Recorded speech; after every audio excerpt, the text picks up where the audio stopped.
Good morning students.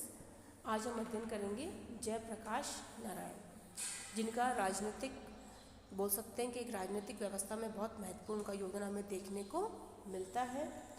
उनका समय है 1902 से 1979 तक। मुझे कह देना चाहिए कि मेरी सारी शक्ति यद्यपि लोकनीति का विकास करने में लगी रहेगी, तो भी राजनीति के क्षेत्र में क्या होता है मैं उसकी ओर मैं आँख नहीं मूंदूंगा। अच्छा हो या बुरा, राजनीति का एक हद तक लोगों के जीवन पर प्रभाव पड़ता ही है।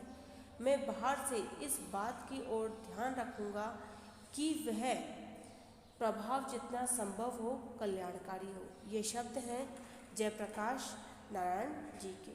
भारत के समाजवादी विचारक में जयप्रकाश नारायण का विशिष्ट स्थान है।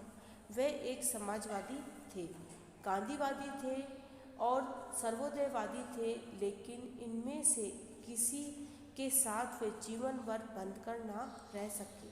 वस्तुतः उनके जीवन और चिंतन का एक ही लक्ष्य था और वह था आर्थिक सामाजिक न्याय और नैतिकता पर आधारित व्यवस्था की स्थापना करना। इस दृष्टि से उन्होंने समग्र क्रांति की बात कही। इस दिशा में वे एक कदम आगे बढ़े, लेकिन एक ही कदम बढ़ पाए और लोकनायक का समग्र क्रांति का विचार एक स्वप्न ही रह गया। जीवन परिचय। जयप्रकाश जी का जन्म बिहार के सतियावाड़िया गांव में, जो अब उत्तर प्रदेश में है, 11 अक्टूबर 1902 को हुआ था। उनकी प्रारंभिक शिक्षा पटना में हुई। बाल्यकाल से ही नैतिक तत्वों के प्रति उनका आकर्षण रहा और भगवद गीता ने उन्हें प्रेरणा दी। जयप्रकाश जब कॉलेज में थे तब 1921 में गांधी जी के नेतृत्व में चल रहे असहयोग आंदोलन में कूद पड़े। सन 1922 में उनका विवाह प्रभा देवी के साथ हुआ। 1922 में ही वे अध्ययन के लिए अमेरिका गए और उन्होंने वहां 8 वर्ष तक अध्ययन किया।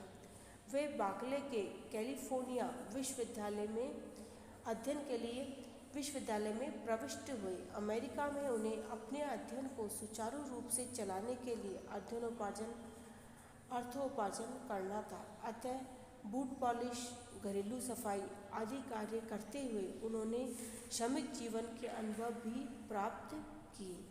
अमेरिका में ही एक मार्क्सवादी के प्रभाव में आए और यह उन्होंने M.N. राय की रचनाओं में भी अध्ययन किया।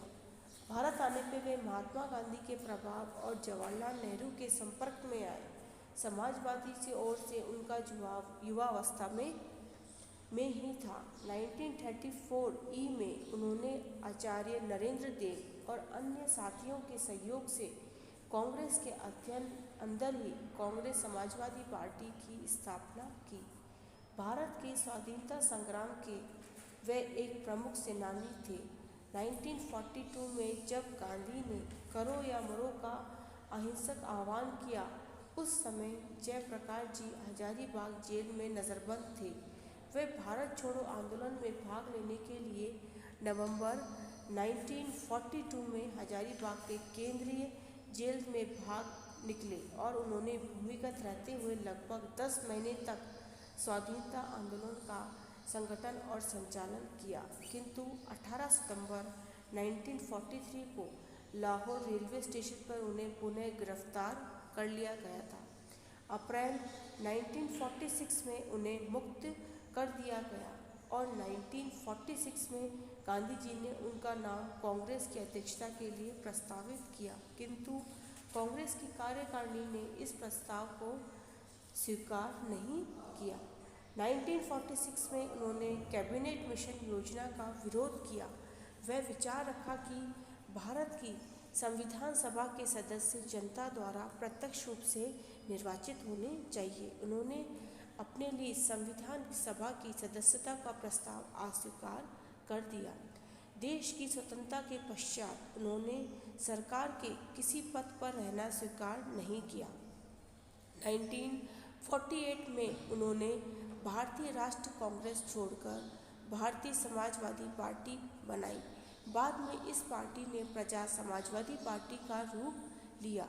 1953 में जवाहरलाल नेहरू तथा जयप्रकाश नारायण के बीच इस समस्या पर बातचीत हुई कि राष्ट्रीय पुनर्निर्माण तथा विकास के लिए कांग्रेस तथा प्रजा समाजवादी दल के बीच सहयोग किस प्रकार स्थापित किया जाए, किंतु बैतूल के सम्मेलन में समाजवादी नेताओं ने आपसी सहयोग से प्रस्ताव को अस्वीकार कर दिया।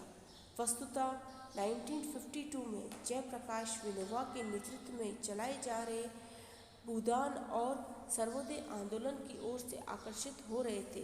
दलगत और सत्ता की राजनीति में उन्होंने निराशा ही हो रही थी। अतः 1954 में उन्होंने प्रजा समाजवादी दल की राष्ट्रीय कार्यकारिणी से त्यागपत्र दे दिया और दलगत राजनीति से अपना संबंध विच्छेद कर लिया। अप्रैल 1954 में उन्होंने सर्वोदय आंदोलन के प्रति जीवन दान देने की प्रतिज्ञा की। जयप्रकाश अब यह विचार हो गया था कि व्यवस्था के मूलभूत परिवर्तन लाने के लिए व्यक्तियों की मनोस्थिति, उनके सोचने विचारने के ढंग में परिवर्तन लाना क्या है, आवश्यक है, और सर्वोदय आंदोलन से यह संभव था। उन्होंने 1954 को चौकरदारी के एक आश्रम स्थापित किया और सर्वोदय आंदोलन तथा ग्रामोत्थान के लिए नए कार्यक्रम की शुरुआत की। सर्वोदय आंदोलन के प्रति जीवन दान की प्रतिज्ञा करते हुए उन्होंने अपने आप को दलगत राजनीति और सत्ता की राजनीति से ही अलग किया था। सार्वजनिक जीवन के प्रति उनके मनोभाव में कोई अंतर नहीं आया। 10 अगस्त 1970 को उन्होंने इंसानी बिरादरी का अध्यक्ष बनाया गया और इस संगठन के माध्यम से उन्होंने राष्ट्रीय जीवन में सांप्रदायिक सद्भाव की अभिवृद्धि के लिए प्रयत्न किए। 1970 और 72 के 2 वर्षों में उन्होंने अपना अधिकांश समय शक्ति बिहार के मुजफ्फरनगर जिले में नक्सलवादी विद्रोह को समाप्त करने में लगाई। 1952 के प्रारंभ में जयप्रकाश के आदर्शों के प्रेरित होकर चंबल घाटी के 400 डाकुओं ने उनके समक्ष क्या कर दिया, आत्मसमर्पण कर दिया। आत्मसमर्पण किया। 18 जनवरी 1977 को लोकसभा के चुनाव की घोषणा की गई। अब जयप्रकाश आगे आए। उन्होंने जनता पार्टी के गठन, चुनाव प्रचार और जनता पार्टी की सरकार के गठन की सक्रिय भूमिका निभाई। थोड़े समय बाद उन्होंने इस सरकार से भी निराशा अनुभव हुई। खुले रूप में स्वीकार किया गया कि ये सरकार भी जन आकांक्षाओं पर खरी नहीं उतरी है।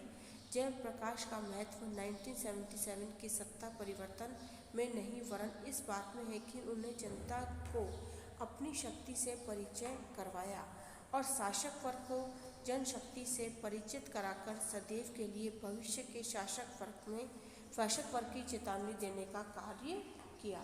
उन्होंने समस्त व्यवस्थाओं को लोक शक्ति से परिचित कराया था। जनता ने प्रेम और श्रद्धा के साथ उन्हें लोकनायक का नाम दिया। 1975 में जेल में बंद होने के दौरान ही उनके स्वास्थ्य में गिरावट आ गई और नवंबर 1975 से ही उन्होंने उपचार चल रहा था, लेकिन जयप्रकाश का स्वास्थ्य चिंता का विषय बन रहा और 8 अक्टूबर 1979 को उनके निधन के दुखद समाचार से पूरा राष्ट्र स्तंभ रह गया। पॉइंट नंबर बात करते हैं सेकंड की, जिसमें माना गया है कि जयप्रकाश के चिंतन को प्रभावित करने वाले कौन कौन से तत्व रहे हैं। बाल्यकाल से ही नैतिक तत्वों के प्रति जयप्रकाश के आकर्षक रहा और भगवत गीता के कर्म करो के संदेश ने उन्हें प्रेरणा दी। अमेरिका में रहते हुए कार्ल मार्क्स और लेनिन की भी जो रचनाएं उनके हाथ लगती वे तुरंत पढ़ डालते और इन रचनाओं को उनका प्रभाव पड़ता। एम.एन. राय का भी उन पर प्रभाव पड़ा। भारत लौटने पर भी गांधी जी के प्रभाव में आए और गांधी जी के चिंतन पर जीवन का उन पर स्थायी प्रभाव पड़ा। गांधी से उन्होंने इस विचार को अपनाया कि साधनों की पवित्रता आवश्यक है और सार्वजनिक जीवन का आधार नैतिकता होनी चाहिए। इस प्रभाव के कारण 1940 के बाद से रूस साम्यवाद के गुट आलोचक बन गए। और 1951 से विनोबा के नेतृत्व में चलने वाले भूदान ग्रामदान आंदोलन में भी उन्होंने प्रभावित किया। प्रोफेसर विमल प्रसाद ने भी जेपी चिंतन के 3 चरणों में विभाजित किया है, जैसे मार्क्सवादी युग, दूसरा है प्रजातांत्रिक समाजवादी युग, तीसरा है सर्वोदयीय रुझान का युग। सन 1973 के बाद के घटनाक्रम के अनुसार जेपी के विचार दर्शन में चौथा आयाम और जोड़ा जाना चाहिए था, वह है समग्र क्रांति का। संभवतः उनके समस्त चिंतन में समग्र क्रांति का विचार सदैव रहा और इस विचार से प्रेरित होकर ही उन्होंने मार्क्सवाद, लोकतंत्रीय सर्वोदय आंदोलन को भी अपनाया था। अब बात करते हैं पॉइंट नंबर 3 की, जयप्रकाश की प्रमुख रचनाएं। जयप्रकाश की अनेक पुस्तक व रचनाएं थी। जयप्रकाश की कुछ प्रमुख रचनाएं इस प्रकार है: towards total revolution first, second है उनकी समाजवाद, सर्वोदय और लोकतंत्र। थर्ड पुस्तक की बात करें, रचना की बात करें, माय पिक्चर ऑफ सोशलिज्म और भारतीय राष्ट्र व्यवस्था की पुनः रचना एक स्वभाव। और जयप्रकाश द्वारा संपादित नारायण देसाई आदि मेरी जीवन यात्रा। आज का हमारा टॉपिक यहीं कंप्लीट होता है। आगे को इस टॉपिक कंटिन्यूस लेके हम नेक्स्ट वीडियो में बात करेंगे। Thank you.